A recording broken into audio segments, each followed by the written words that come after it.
Numbers therapy, episode 7 today. Shit, that's time flies, I guess. Today's topic is time optimization, leveling up process, and decision making with pressure. And if they are coming on here, they've got something good, much like our guest today. We're just here to get it out of them. So, just reminders on why we have numbers therapy and the thought process.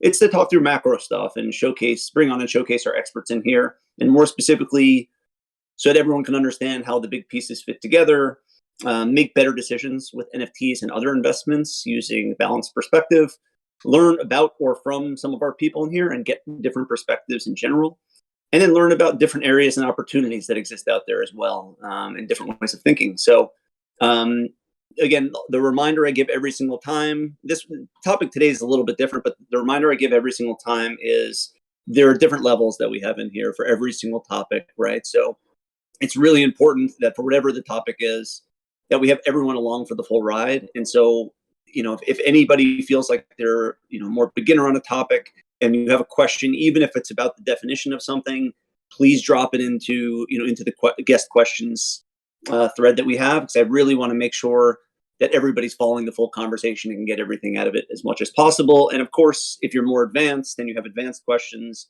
drop that in as well, and I'll figure out kind of where to weave them in along the way.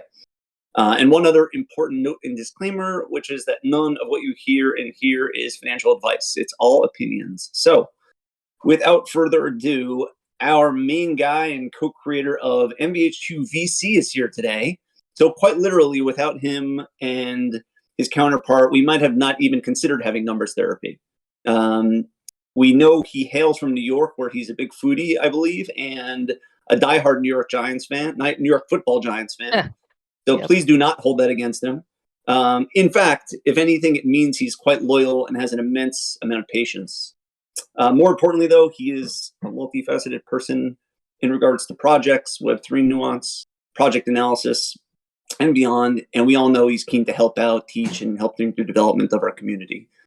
Most uniquely to me, though, and what I wanted to talk about today, is he's particularly good with managing time and ramping up rapidly on specific skills. And with that, does have to make rapid decisions on how to structure his time, where to focus in the space. And so I wanted to talk about all of that today, because I think it's, we all come on every single day and there's only so much we can do. And I think he's a great person to learn from on that. So with that in mind, welcome, JJ. What's going on? Hey, nothing much, Aswell. It's been a while, but hoping to pop back in soon.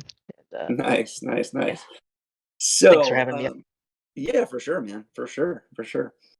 So first off, maybe if you can tell a little bit about your background, how you got into trading in NFTs, and maybe even also what you're doing prior to now, or even, still now, just anything you feel comfortable with sharing on your background. That would be great.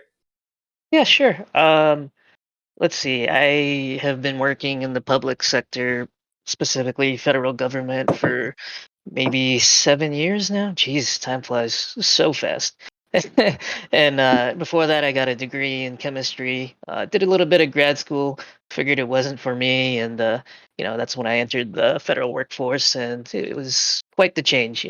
Went from working 70, 80 hours a week and getting treated like shit to being treated like a normal person and working 40 hours flat a week. So Mhm. that was a nice change of pace. So I I kind of climbed up the ladder really quickly within that sector, and earning a lot relative to some of my friend group and I guess the average. But finding that it still wasn't enough, right? Like, I don't know, I don't want to get too political, but I feel like my generation has to take risks in order to kind of make it in this world, or even be able to afford a house one day. So I got into flipping some stuff on the side, like coins and stuff. Started on doctorofcredit.com, where I would just churn credit card points, and then he kind of posted this coin from the mint thing that got me to flipping like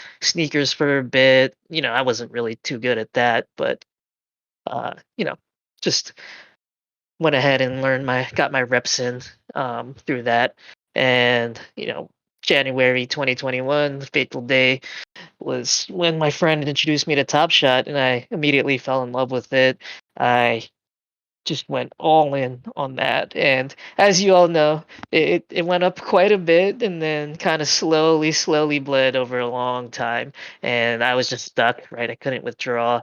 Um, people that were entering after me were getting withdrawals before me, and it was a really frustrating time. And really, the only thing I could do was I had two options: either let my portfolio bleed or try to save it. And so I just um, sniped and flipped. I really got a hang of the market. I credit Top Shot for teaching me all I know about trading, and a hundred, 100,000 or so trades later, I entered the NFT space, and the rest is history from there.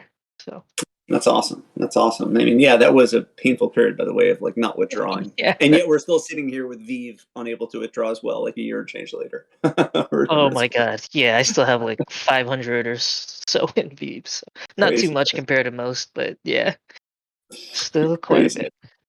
So, I mean, with that, with that as background, a question I always ask is like, take us through maybe the last year into now in terms of how you viewed the evolution of NFTs, and how did it start? How did it evolve? Where do you think we're at right now? Just maybe just your viewpoint on that. Yeah, I think what you're seeing now, and it's clearly a meta shift, right? We're kind of in a weird spot where it's degen meta, but degen meta with some sort of effort, right? Like Goblin Town is obviously the key in that. Elf Town has a little bit of effort, even though I took a look at the traits and I was like, man, I can't do this. And I should preface this all by saying, like, I know my strengths and weaknesses, and I'm pretty bad when it comes to degen meta, like MFers, cryptodes, that kind of stuff, where it's just vibes or CCO and no roadmap or utility. It's like I can't understand, because as well, like I go through the roadmaps in depth, and sometimes I do too much research, and gets in the way sometimes of that. But I try not to buy into too many rugs. There is a special art to being able to forecast where goblins are going, or something like that. Is a totally different. Yeah, it's just unbelievable. And it's got really a good community behind it. People are vibing. The effort is clearly there for like the art and the just the story, the lore, right? And that's kind of something you don't see too much, I guess, within NFTs. Even like the NFT games, that's one of my biggest complaints, is like, where's the lore? You know, Yeah, people, they play these like MMOs and stuff just mainly for the lore, right? Like they're interested in the world building or the story. yeah, And like when you look at big time, like there's zero lore there in like all these NFT games so far. yeah. Yeah. I've heard you mention that several times before, and yeah, I could definitely see coming to life what you're saying. So, before we get into like some specifics about almost like breaking apart the components of what makes a good NFT trader, right, and the different skills that you need, I just want to like pull back for a second, right, because over the last, well, I mean, shit, right, and Web3 and NFTs in the current form haven't been around that long, but in that time, you've done a good job of networking and taking on different roles in different projects. How did you originally think about that balance, and what have you learned through that process as well? Knowing that you had your day job ready, you were trading as well. Were you kind of just thinking, I'm capable of taking on a lot, and therefore I'm gonna take on a lot and get as much experience? Like, how were you thinking about it originally? Yeah, originally I was thinking about it like, okay, my end goal is still the same. I kind of want to work in this space long term. I do believe in Web3 as a whole. Maybe not all the projects in their current forms, but I just thought I want to get as many reps in as possible, right? Like just see what I like. And as Poop will tell you, like I still don't really know what I like, and that's led to a lot of frustrations just on like how to manage my time and like um the commitments that I've made. But I felt that as long as I didn't collapse, like I could just keep taking on as much as I can and accelerate that process of finding what it is that I like. And what I've found so far is that I can't separate myself from the trading, right? Anything Mhm. that takes me away from trading, I don't think that I would want to do long term. Yep. But so I'm thinking some sort of analyst or something, maybe Oh, some content creator down the line. But yeah, as you might know, I got COVID in end of April, bled into May, and have still kind of have long term COVID symptoms. And so, you know, as I said, till I just kind of collapsed, and I sort of did kind of collapse there. And now I've taken a step back from a lot of those roles, but looking to yeah. get into the mix of things again pretty soon. That makes complete sense. Yeah, and even still, right? You got good experience in those and learned more about where you want to focus, and so that makes complete sense. And I guess the question is like where does trading go? How does it evolve? And therefore, like which thing are you going to focus on? So that makes sense.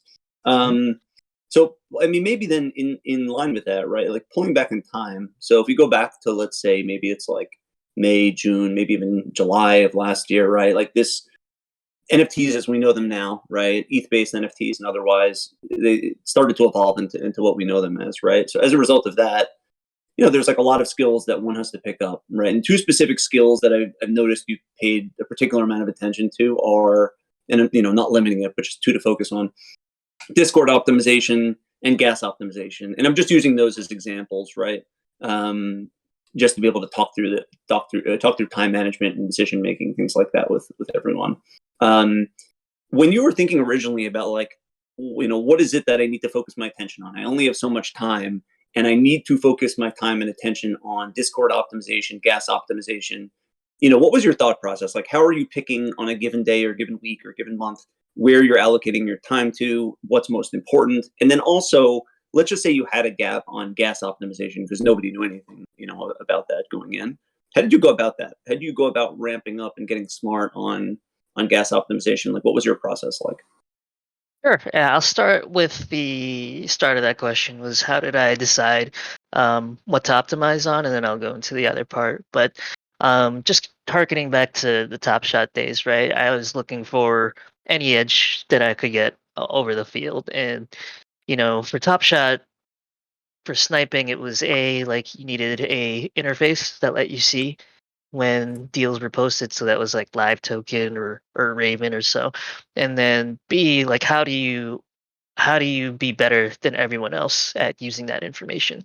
And so with Top Shot, it was minimizing the number of clicks that I needed, optimizing the load speed, right? Like I resized my windows so that the clicks lined up, and so it was just a couple milliseconds faster than anyone else, but it really made the difference, right? When the edges are so small, you need every little edge you can get in order to make it there. So what I focused on with gas um, was really that I realized pretty quickly that it was poorly misunderstood, that the majority of people did not know how to use gas or how to calculate their gas. And I kind of caveated that with like knowing that I would never be botting like the gas, at least creating my own bot, right? So I just wanted to optimize it as much as possible because when you minimize your spend, you maximize your gains, right? And so I realized that the gas directly translates to the spend. I did some research. How is gas calculated? How does gas translate to ETH? And then there's clearly a direct formula on how gas translates to ETH cost, right? Yep. And how that is calculated. Now with the London fork, things got um, a little more simpler in a sense that the base fee was capped, right? It could only rise so much between certain blocks. It could only fall so much between certain blocks. And so what I had initially been doing was, with Top Shot, it's like, I kind of instilled this mantra into other people that, I help snipe was there's usually two or three opportunities to flip something on something. So you'll see like, let's say something was listed at floor and then someone listed for like a 10% profit. Usually that person that picks that up can flip it again once or twice more, right? Mhm. And that's what I noticed pretty quickly in that. And so the same concept kind of applies to gas, right? Like if you can just realizing you're not going to be better than the botters, but if you can just be a little better than the botters, you'll probably get in on that second or third wave of the flip, right? Yep. And so this gets into the Eden days, right? Where it was really Vopa and Kobe, I'd say, that kind of put us onto Eden, in that we saw them always minting a ton, and me, Yeezus, and Kfish kind of went deep in the tank to research their transaction history and reverse engineer what they've done, and we learned how Eden works, and really grew to understand it a lot. And Jesus is now kind of part of their team, I think, at this point in time. Um, and yeah, if it wasn't for Isis, I wouldn't have gotten my biggest snipe to date, which was the other side land. It's really that deep understanding of the gas and Eden that really helps, right? Because Yep. um, that's kind of the person that I am, and the kind of person that Isis is we do a lot of reading where we realize quickly a lot of people don't read, right? Like they'll mint something and like, well, what is this? I don't even know what we minted, right?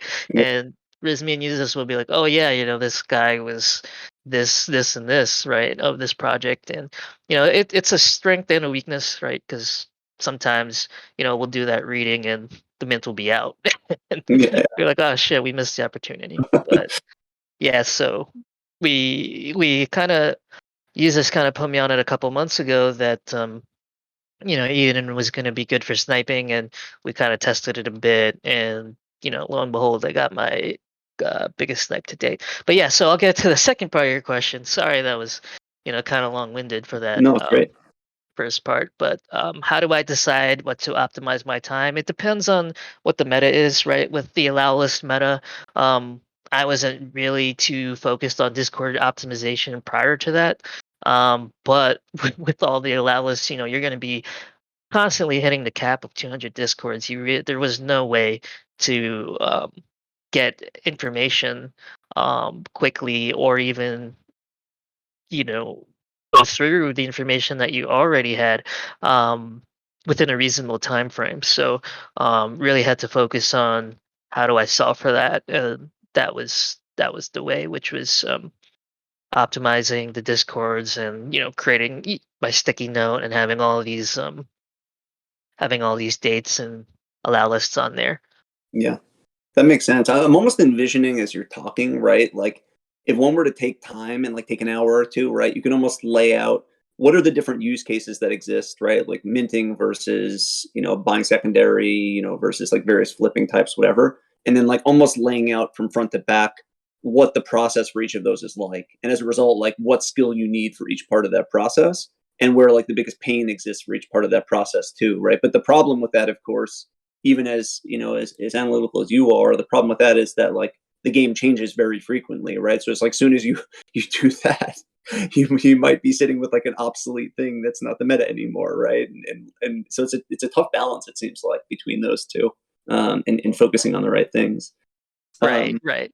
And on that note, like I know you've played a lot of poker, you've coached a lot of people in poker, and um, you know the meta kind of there's clearly like a meta in poker, and the meta evolves over time, and sometimes it's cyclical, right? Like it'll, yeah. it'll shift back to something else. Like maybe this wasn't a plus CV range before, but now it is because people are incorporating more bluffs in this part of their range, and Yep. so you gotta adjust for that. So I always think of it like an ABC kind of meta. Mhm. Like when the meta is A, you have to be doing B, and when it's B, you have to be doing C.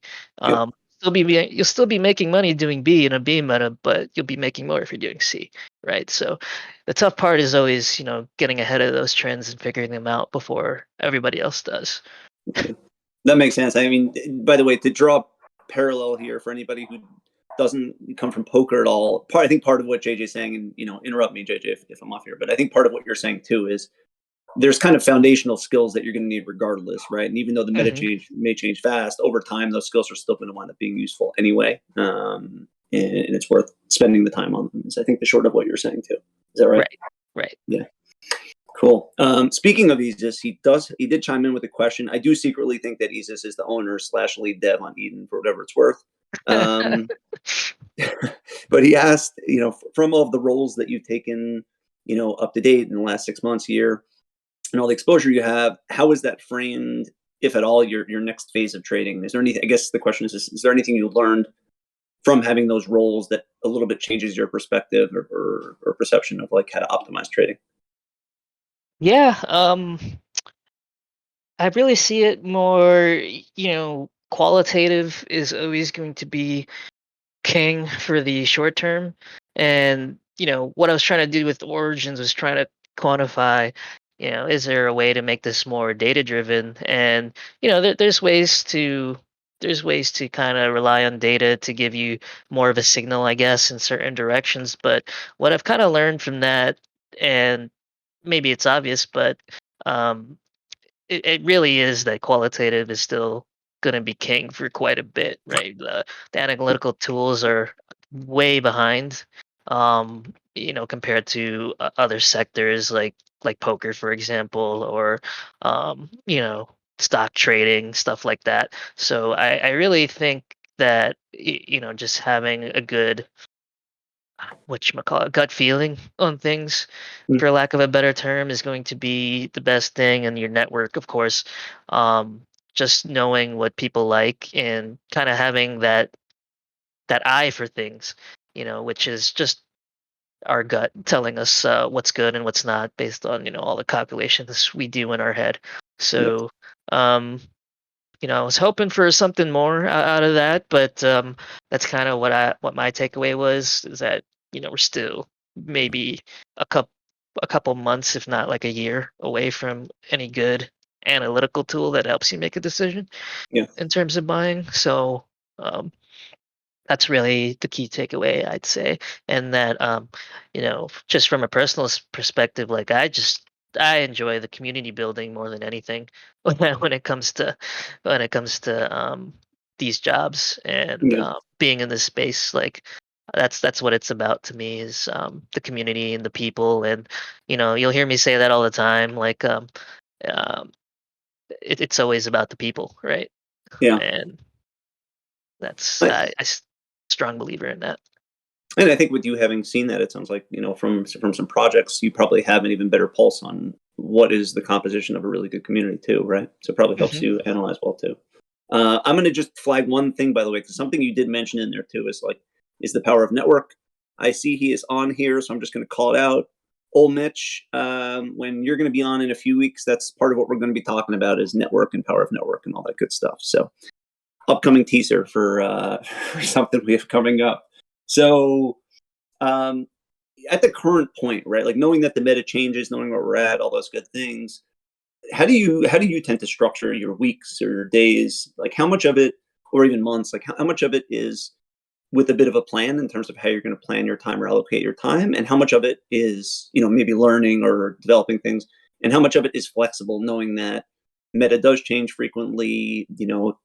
New projects come out at random times and are stealth. All those sorts of things. Like how do you set up your days or weeks, or do you tend to just keep it flexible? Well, right now it's more flexible, but I'm going to be hitting the grindstone again soon. Just had a really huge backlog after COVID, but I'll break down my day for you. I mean, it's kind of similar to how it was with the voice chat, right? Like when I was streaming live. Except with allowless meta, it's probably 1 to 2 hours in the morning, 1 to 2 hours in the evening, just sifting through the discords, making sure I have no notifications, that I'm up Mhm. to date and everything. Because as he will tell you, or anyone who knows me really well, like I still miss whitelists, right? I mean, it's just an unfortunate um, byproduct of the meta, is that you cannot possibly keep a track on anything, on everything. And if you do, you're giving up something somewhere else, right? And so I've definitely missed whitelist. And you miss one and it could be like couple ETH, it could be point 0.5, it could be point 0.3, and they really add up, right? So that's probably top priority, is to manage those, the ones that you're in, and make sure that you're entering your wallet when that's due. So that's 1 to 2 hours in the morning, 1 to 2 hours in the evening.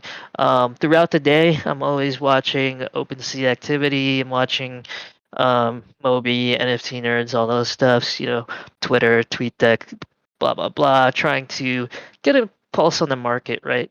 Um, Bears are where the more research you do, the more dividends it pays, and it's always been true.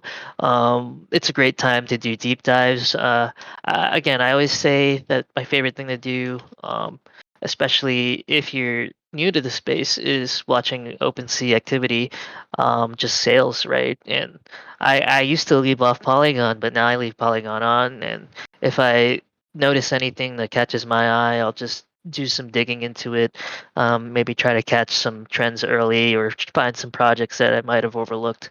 Right. Yeah, that's very cool, and it actually this segues in pretty well because Scott is also asking a question, which is as of current point or into the coming year, what do you think is the biggest edge that you think traders can give themselves specifically? And I think that could be answered in like framed in two ways, right? One is where do you think this is going, but then there's the other question of like is there an MVP of skills that traders just need at this point that they also need to make sure that they have? Yeah, I think the biggest edge, and it's been kind of true since the start, is your network, right? The biggest edge that you'll have right now is, and let me take that back. Actually, let me take a step back. The biggest edge as a trader will be if you're the best spotter out there. Of course, that'll be number one, and number two will be your network, right? You gotta just have people in the know of things, or um, it, it's always easier to do things as a team, and I've always stressed that, like, you don't have to be a master at everything, but know people who are, right.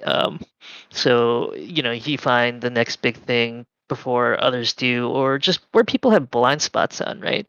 um, like, for example, Solana, people were pretty much ignoring for a while here, and with Soul Summer and whatever it might have been past now, there was a good opportunity to make some decent money on Solana, and I guarantee you there's probably opportunities on Wax as well, on Tezos, on all these other chains that we just overlook because we're mostly focused on Ethereum, right?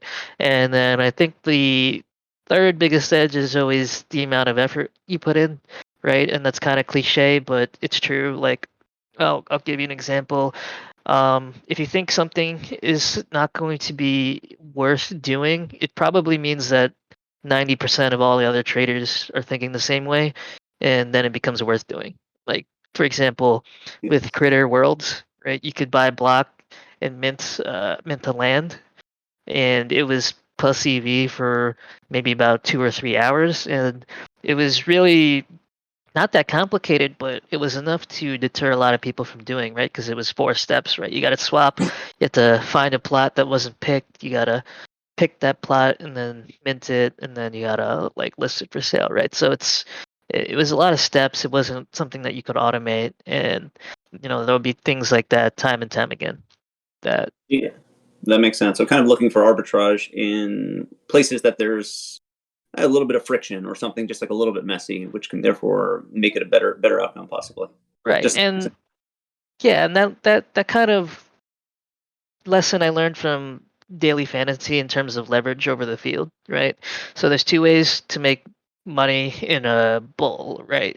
Um, and the simplest one is when the field is in it, you're probably best being with the field, right? Because in a bull everything is probably going up, and the second way is leveraging the field, right? You'll make way more if you hit on something where people aren't looking at, and that way, people will FOMO in if it's a good project. Of course, you'll miss probably more than most because the field is more likely to be right during a bull. Now, during a bear, that kind of flips, right?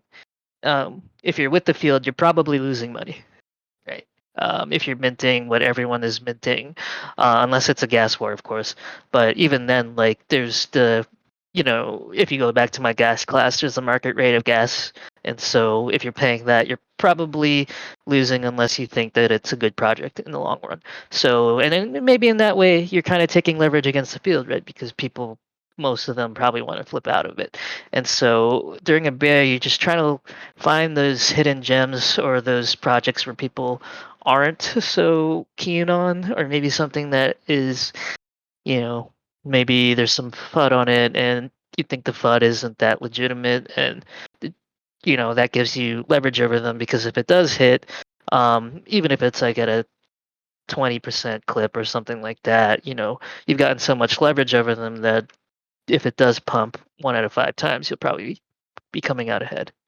Yeah. So what I'm hearing you say is risk reward at the end of the day, with like more of a, I don't want to say like a portfolio view, but like a bit of a basket view. It sounds like during the bear, plus or minus. Yeah. Yeah. What's interesting about that, of course, right, is like sometimes it's hard for us to do that in here, right? Because everyone, I feel like by and large, trusts a lot of what everyone has to say in here. And oftentimes we are like sharing opinions or analysis or things like that. Yet we represent some chunk of the market, right? So like you have to both combine that information and thought and lessons and analysis, and then also be comfortable with splitting off from a group that you also trust too, which is not always the easiest, it feels like. Yeah. And that's one of the most important things, and I'm glad you touched on that, that you'll have to kind of incorporate is, one of the great things about MBHQ is we've kind of fostered this culture where we get both sides on a lot of things. And with that said, with every good project or every bad project, there'll be um, views supporting and against it. And when it's time to make a decision, it'll be a good skill to kind of tune out everything and make your own decision based on what you think is the correct move, Yeah. taking everything into consideration. Yeah, that makes complete sense. And yeah, you're right. We do have a pretty good balance in here about that, definitely.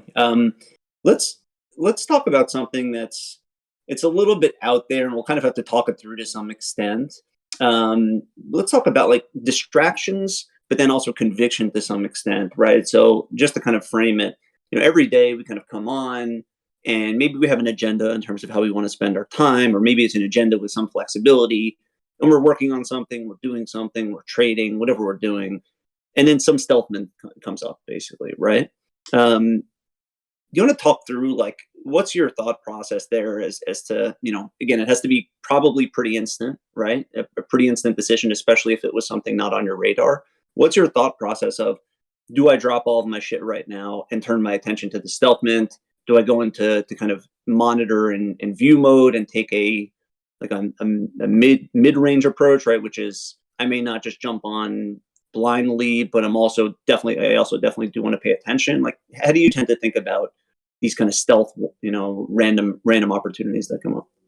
Yeah, that's a great question. And when I teach people how to flip and how to trade, one of the first things I do is, Mobi Ninja alerts, right? When you get that ping, the first thing you absolutely have to do is determine how much time you have, right? Um, and that way you can tell, do I need to make a split-second decision, um, or do I have time to monitor it, right? If you're seeing mint out like 1,000 pending or so, and there's that max supply of 3,000 or something, then you got to make a decision right then and there, right? But if it's a 10K supply and there's like 20 pending, 200 pending, maybe you have some more time to do some research and do some more digging, right? So definitely in the first example, you're gonna need to trust your gut, right? Whatever your gut tells you, and that's something that you can't really be afraid of, because even if you're wrong, then you'll have to learn why you're wrong and then retrain your gut, right? The less you rely on your gut feeling in those situations, and really any moment where conviction plays a role, is when you start to go away from trusting your gut and your brain computer, right? So that's kind of the thing that I've preached for a long time, is you gotta train that so that you can make these decisions really quick, and you know be able to rely on your gut, because your brain computer knows what it's taking into account, and you need to train that.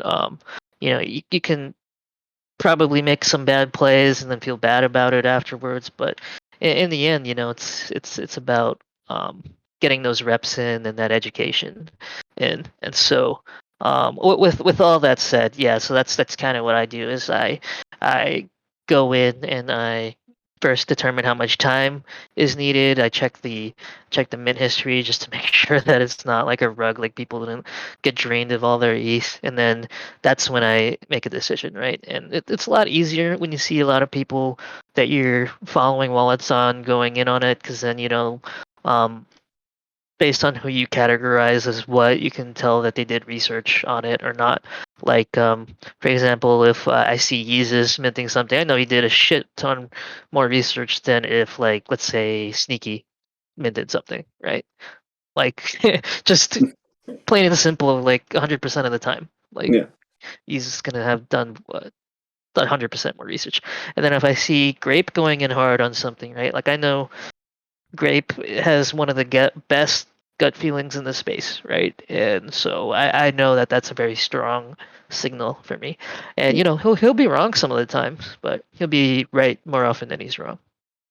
That's a great layout. Yeah, thanks for laying all that out. I have my funny story slash painful anecdote on that is I still remember the day that Wolf Game minted, and I remember training my gut and my process on the fact that I didn't think games were quite there yet. We'd had like several losers leading up to that actually, and I was literally sitting there as like our VCs going nuts, and everyone's talking about Wolf Game, and I perfectly had a chance to be able to mint Wolf Game. I sat back and I'm like, I don't think I'm going with this. It just doesn't go with what my thesis is currently, and I don't think the market's there yet. And we all know how that panned out. So Well, painful, but adjustment. Sorry, go ahead. no, I'm glad you brought that up because I get into this a lot. I get that sort of, you had the right mentality, right? Just at the wrong time, right? Like on the wrong time scale.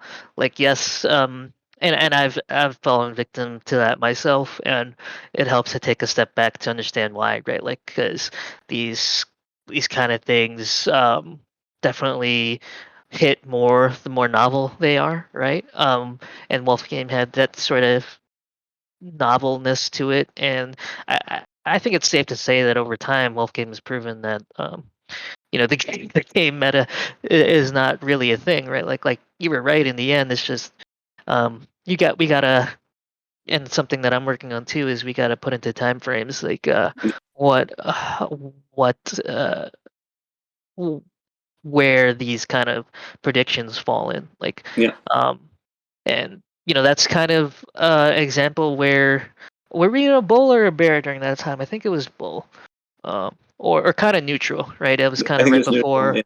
Yep. Yeah, right before SOS. Um, ETH was, I think, close to an all-time high. So kind of neutral. The field was heavy on it, right? That's kind of an example of taking leverage against the field, right?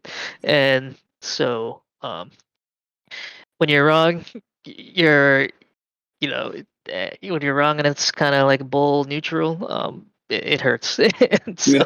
so in those kind of scenarios, but that's why we say eyes forward. This is going to be the next opportunity, and there was, right.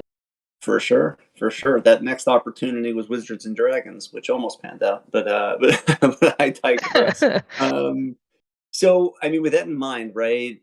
I'm curious to know with where we are now in the space, right? In general, right? We know the macro climate's a little bit ugly right now. We're in these what kind of feels like this intermittent period where NFTs and Web3 are trying to like resolve themselves, like the kind of quality of devs and projects that we need and all those kinds of things. Where do you see the space going, and yeah, how are you planning to allocate your time? But more importantly, where do you see the space going? Like, what do you think is going to start to in time pick up and be something that the types of projects that are more relevant? What do you think?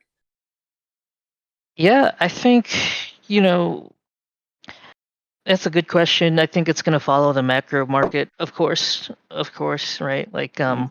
if everything is kind of bearish in terms of investing, people are tight with their money. They're going to be tight with their crypto, with their NFTs, et cetera, et cetera. But just kind of zooming out from there, I would say that I'm still bullish on the NFT space as a whole. I think you're going to see more art projects, community based projects, and utility projects that start to pan out and really start to focus more on those aspects rather than a conglomerate of all. And I'll give you an example of one that's kind of what we like to punch down on, which is cool cats, right? Trying to do too much of everything, right? Like Yeah. community, game, blah blah blah. I've heard some good arguments, like if they just launch pets as not a game, they probably would have done better. And I do agree with that. I think so. Um, Took me some time to come around to that. At first, I was like, no way, but yeah, I really think so because I think the more wrong you do, and let me not say wrong, but the more mistakes you make, the less leeway you're given, and that's kind of obvious. But let's look at Azuki, right? Like they've made zero mistakes up till the point where it was exposed that they rugged, right? So, with that in mind, they're still holding like a 13th floor, right? Because Yeah. other other than that, and you can argue to the merits or um, the the shadiness behind the founder. Like all in all, like other than that, they haven't really made any mistakes. And I guess a lot of people will say, well, yeah, they haven't done much either, but I would say community is definitely the most important part of any NFT project, and I think that everyone will probably agree with that. I mean, look at Yep. Goblin, right? Yep. Like it's community and sentiment, and then I think utility is second, unless it's an art project, which the art would come second, and then utility. Um, Yeah. in that order, I'd say. And sorry, I tend to go on rambles, so just stop me if I'm going over time or anything. But yeah, I do think the space will be cyclical again. We're gonna see some historic projects come back to life. I'm sure of it. Art block season, maybe not in the form of art blocks, but something similar. And then what I'm really excited about is more established projects within the Web 2 world, um, coming in and creating in this space, right? Yeah. And hopefully we see another big project like Apes with a lot of celebrity buy-in. And that's why I don't think that Goblin Town can get to anywhere near the level that Apes has gotten to, is because I don't think you'll see much of a universal celebrity buy-in as you do with Apes. Yeah, that makes sense. That's a great layout, actually. I can build on top of that maybe a little bit too, which is, I think building on top of what you're saying, communities of absolute requirement for any project, right? End of story. Like, are they managing the community right? Or is the community excited about the project? Like, it's absolutely mandatory for literally any project out there. But then with like your Azuki example, right?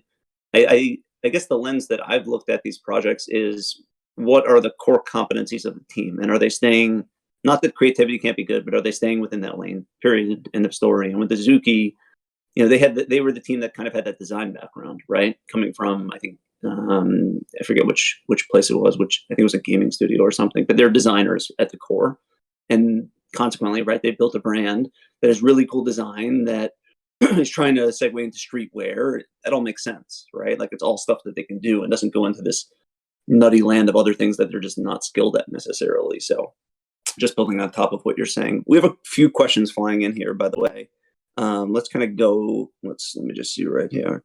So let's maybe start with Waf's question first, which is Waf's just asking directly, what is the next meta? So I don't know if you have a crystal ball next to you or if you have any even hypothesis on it, but what are your thoughts on what the next meta is, if you have any thoughts?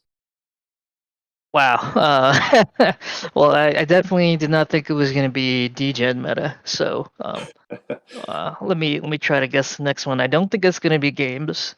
I think we'll probably see a surge in one of one style art or photography sooner than not, but I don't think that's enough to take over a meta as a whole. So I think the meta is going to be something that we haven't seen yet. And that's kind of a cop out answer, I understand. But if I were to tell you before this one, um, I would have thought that we were in, women PFP meta with you and Yep. and all the derivatives of World of Women Galaxy, and then after that, we were in land meta for a bit. I don't see land meta coming up anytime soon. So yeah, I think it's going to be something that we haven't seen yet. Yeah, that's a better answer than I would have given. So it's a totally non-cop out answer. I can't even go as wide as what you just said. I've just learned to stay in my lane of what I know well, and that's where I'm putting more of my attention increasingly. So that's a good answer. Um, he's asking another question of, with the recent free mint Goblin Town meta, how do you think that will play into the space over the next 3, 6, 12 months? And he hypothesizes and saying, on the one hand, I could see it reset us from the high mint cost and whitelist meta, but on the other hand, is it too much of an overcorrection, taking us away from what the core of Web3 and NFTs, he says, are about, but maybe it's also like what they're supposed to be about, and how it was kind of evolving. So how do you see how free mint and Goblin Town meta is fitting into where we're going? I think that the market is everyone will say is kind of cyclical. We were in kind of like a high mint cost meta, which was I think unsustainable for a bit, right? And we shifted back to free mints. I think that for the NFT space to kind of enter into a bull and into euphoria, like the first requirement is that the majority of whole and especially new buyers will have to be making money, right? Without a doubt. Otherwise, it's just the top taking from the bottom, right? And so, with that said, I think that that's why free mints are kind of very attractive, and I think it's good for the health of this space to evolve or go back into a bull, is because when people are making money on their stuff, and let's just say and acknowledge that the majority of the space is still very financially motivated. I don't think Yeah. there's that avant-garde of like, we're pursuing the zeitgeist, and this is theoretically like the way that the world should be. Yes, that's all good and stuff, but the majority of people, let's just acknowledge this, are in it for the money. And Totally. so when more are making money, you'll get more enters into space, and they'll either stay in the space longer, right, and probably pick up other projects. Like I think a lot of people did mint Goblin Town as a free mint or their first mint, or something that really upped their bankroll, right? And some are still holding, right? What is it at now? I think I saw a high of 9 ETH. I'm sure it's come down a bit from there, but when people are making money, it brings more people into the space, I'd say. Like a good example of that would be Kfish, right? Kfish wasn't really involved in the space all too much. He minted a ton of pudgies or bought a ton of pudgies, I forget which.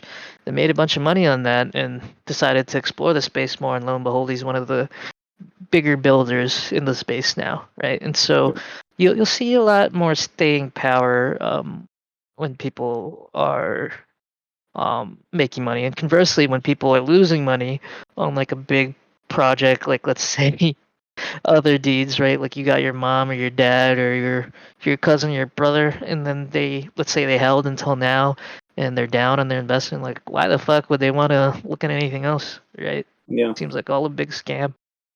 Yeah, that makes sense. So, kind of what you're saying is the financial incentive and motivation up front as the hook to be able to get people interested in the space in more general, even if it doesn't turn into always profit, but getting them interested is kind of what I'm hearing you say, and consistently interested. So, I think one other question that kind of relates a little bit to that I'd love to hear your thoughts on are, is there an area, or are there areas currently that you think people are overly bullish on, or have, maybe it's not overly bullish, but like have high expectations for in the mid to longer term, that you think are maybe overhyped a little bit?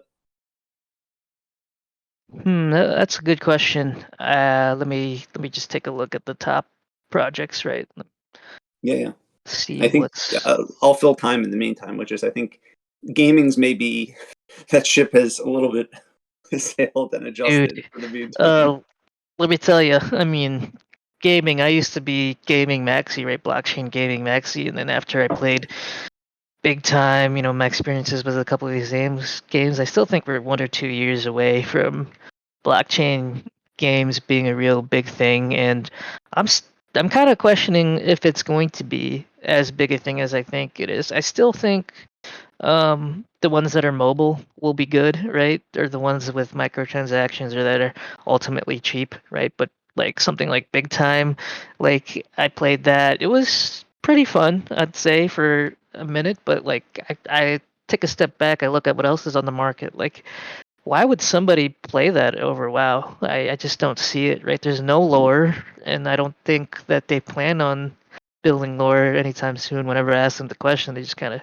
shrug it off. And a lot of these games aren't focusing on that, right? Because what made WoW so popular, right? It had the story behind it, right? Like there's rich and deep world there, and so you don't see that with a lot of these games. And I do think, just kind of giving me a softball there. I think gaming is still a bit overhyped. It's at probably 90% down from its peak as an index, and it still probably has room to bleed a bit, but I'm hoping that some do pan out like Frontier or Illuvium.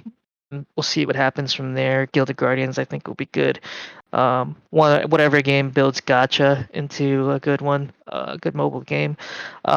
These degen metas like Goblin Town, I don't know where the top is, and I don't know when it will happen, but I do feel like these will crash eventually.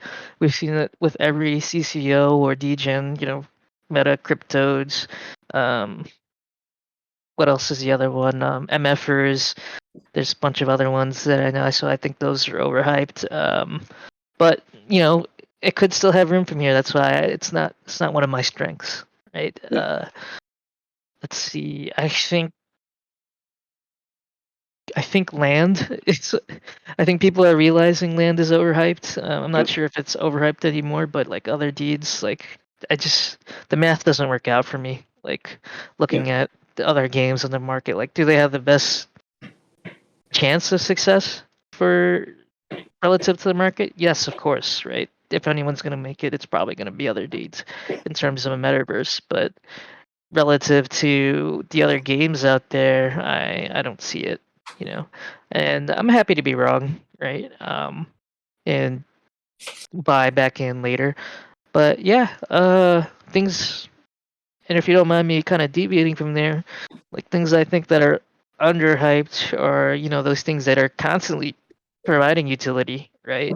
Um, backed by big corporations or big influencers or whatever, like VFriends or Artifact, right? They've shown considerable staying power. Quantum keys, right? Moonbirds, etc., etc. Probably neutral to underhyped, I'd say. And more so when they bring out more of their roadmap and more utility. Um, yeah, that's kind of my thoughts on the market as a whole. We're going to get a special dial-in caller in a second, but just before we get to Seth's question, I think just one linked question is, what do you think about Top Shot as an example, right? Where does Top Shot fit? Do you think Top Shot will ever make a comeback? And I guess the definition of comeback in this case would be, do we think that the values will go up to some multiple of where they are right now? So do you think it will ever make a comeback? Where do you think that kind of fits into everything? Yes, I am actually weirdly bullish on Top Shot in the long term. I think that it will have a place historically, just because it's onboarded so many people into the NFT space. I think most normies who watch basketball know what Top Shot is. Even those that don't watch basketball might know what it is. Um, I wouldn't say that every moment is going to go up over time. I'd say the really, really coveted and rare ones are going to do well. The series ones, your not your basic series ones, right? Just like your legendary ones or your Steph Currys or your Yep. LeBrons or your deck the hoop sets, something that I think a collector down the line is gonna want. I think that it does have a lot of historical value behind it. Um, what they're doing for their base moments and their rares that are not those high chase ones, like your Charizards or so, like they're just gonna suffer, right? Yep. So I'm bullish on those specific parts of it, and I don't know.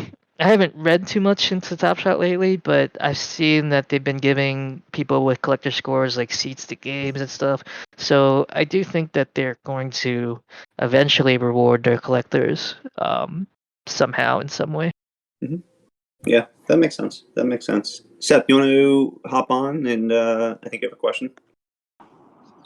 Yeah. I mean, I was going to make a very similar point to what JJ was just saying about longer term meta and utility, and it's kind of like a twofold position where I'm bullish on a lot of concepts long term, but we're just not there yet. For instance, a meta that I could see coming that might look very appetizing, but may not pan out the first time around is um, something that basically gives your collectors 100% or some large percentage of a shared ownership in a web. Sorry, I don't know where I cut out. Push to talk sucks. No, you got most We of heard it. you the whole time. Okay, cool. Something that gives NFT owners a very large interest in an IRL product.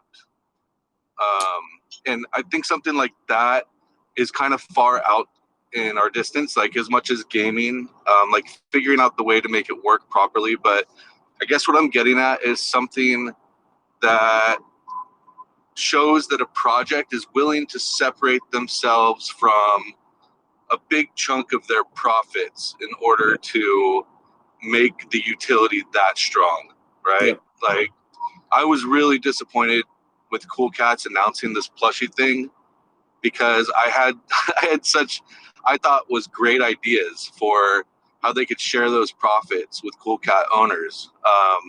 And they announced it like as I was kind of like developing this idea, and I'm like, no, that's backwards. Like create the utility, the real world utility. Like I've talked about a lot of different ideas, but I think that's a meta that we might see more of. We saw it. We saw it a bit with Moonbirds, I guess, but really working off of proof. And then like Other Deeds is just another metaverse that's going to pan out, whether or not, I mean, it might pan out in the future, but those things are kind of similar in that they're really hard to accomplish utilities. But I do think we'll see some more meta moving back towards giving Web3 users traditional marketplace utility.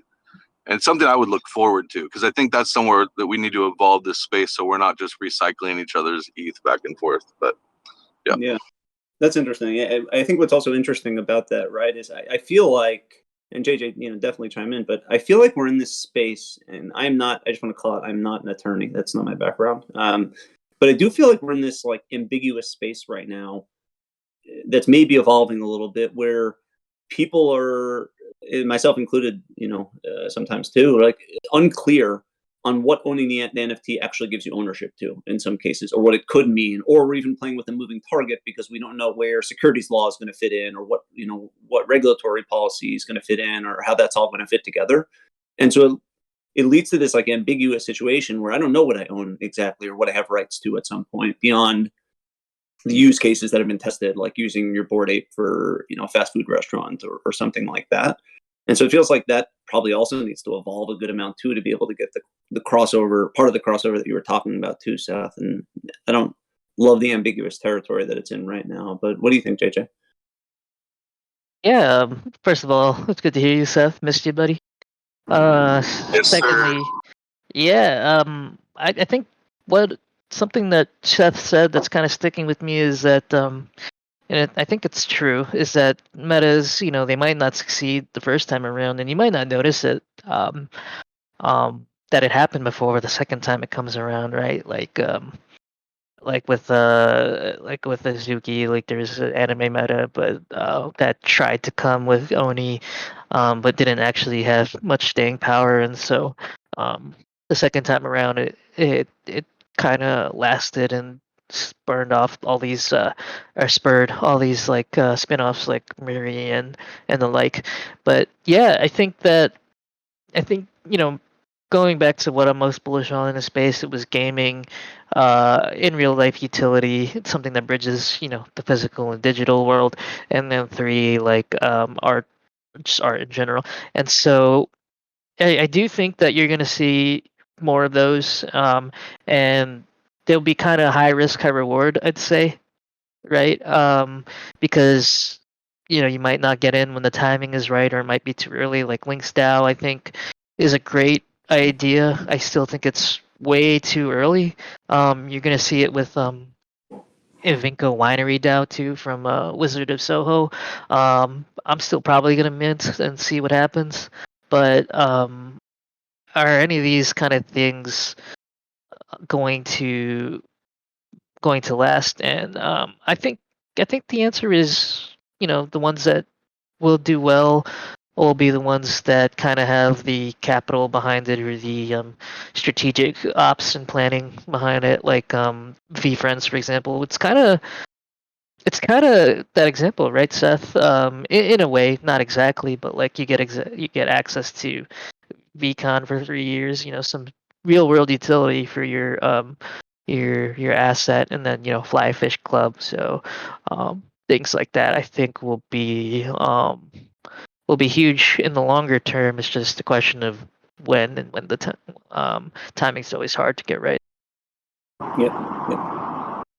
JJ, you have like 2 or 3 more minutes? We can just do a couple rapid fires. Yeah. Okay, so just a couple quick rapid fire type questions. Do you think the historical aspect of Top Shot bleeds over into All Day or UFC Strike, or is Top Shot's long-term historical aspect, will it be siloed, basically? I'd say it's siloed until they make, I guess, categorical changes to each site, or each product, right? Like, and what does that mean? It can mean many different things. Like, for example, one of the things is they don't have rights to the audio, right, for NBA or NFL, but maybe it changes for one of those, and I think that'll be a huge change, right? And it'll be those changes that separates them out and distinguishes them from the rest. Because I think right now, All Day and UFC Strike are just tethered to the success of Top Shot, and that's because Top Shot came before it, and Dapper's going to be developing for that one specifically, and that one has the most developments. But if they ever made like I'm just going to throw out some weird shit, like your UFC moments gets you tickets to that fighter's pay-per-view or some shit. I think that'll start to distinguish them a lot from the rest, and not make them as siloed. That makes sense.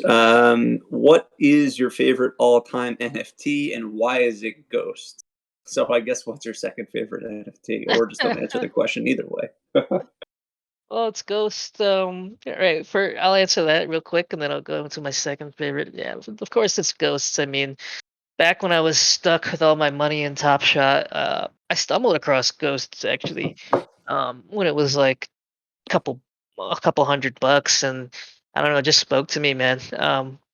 I've always been an appreciator of art. I never really could verbalize why, but just something about it, man. The story and the colors and the the strokes, just all speak to this kind of pain that comes out. And I like to say that I have an eye for like art and photography.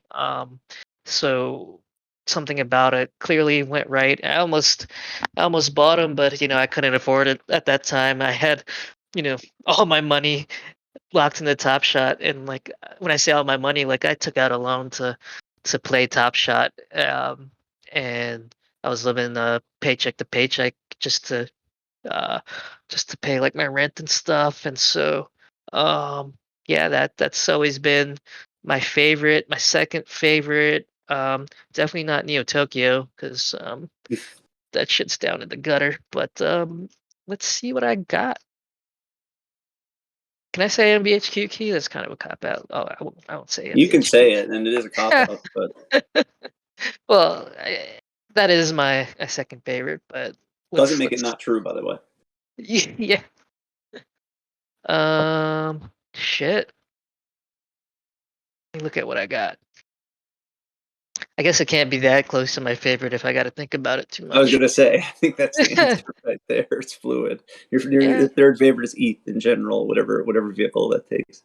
right. It Um, used to be these gaming stuff, but fuck, these things are down in the ditch, and probably will have their heyday, but yeah. might take time, yeah. Just last question, just in terms of logistics. Oh, Oh, go ahead. Yeah. oh, I did find one, and it's one that I actually one of the few that I regret selling. It's a quantum curated piece called Homegrown.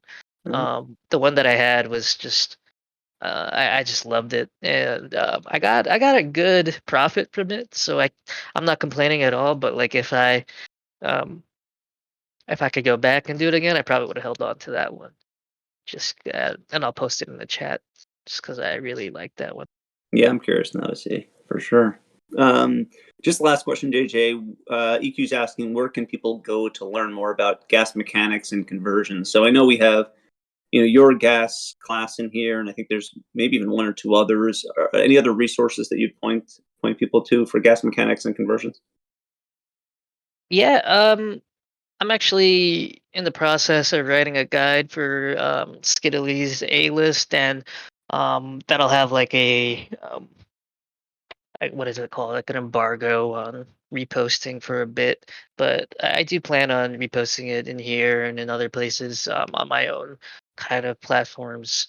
Um, and it's something that I can do again as well as give another gas class because things have definitely evolved a bit from then. But yeah, I'd say the best resource that I know of is definitely Kfish in my class, and then um, yeah, I think Relic CK has a great gas estimator resource online with like a slider and that stuff, so you can check that out as well. Yep. And Seth's just reminding me that there's Kai's class also, so that's some information. And I believe I saw that Ral's coming out with something too, possibly that has some kind of integrated tool. I think it's on gas, but I'm not quite sure. So hopefully those resources all make sense. So I guess we ran over a little bit today. Thanks for staying over, JJ. Really appreciate it. This was just awesome, and I hope everybody enjoyed it as well. And other than that, same time next week. And the reminder that I give, of course, is if you have any topics you want us to cover, or if you have anybody you think would be particularly good to come on for a specific topic or otherwise, definitely DM me and let me know, because I want to make sure this is just continuously awesome and valuable for everyone. So thanks again, JJ, for coming on. Really, really awesome, man. Really appreciate it. Yeah, thanks, and it's always good to chat with you. I missed it. I'll be in voice chat more in the next few days or weeks, and then go dark for NFT NYC, obviously. For sure, for sure. We're looking forward to that, man. Thanks, everyone.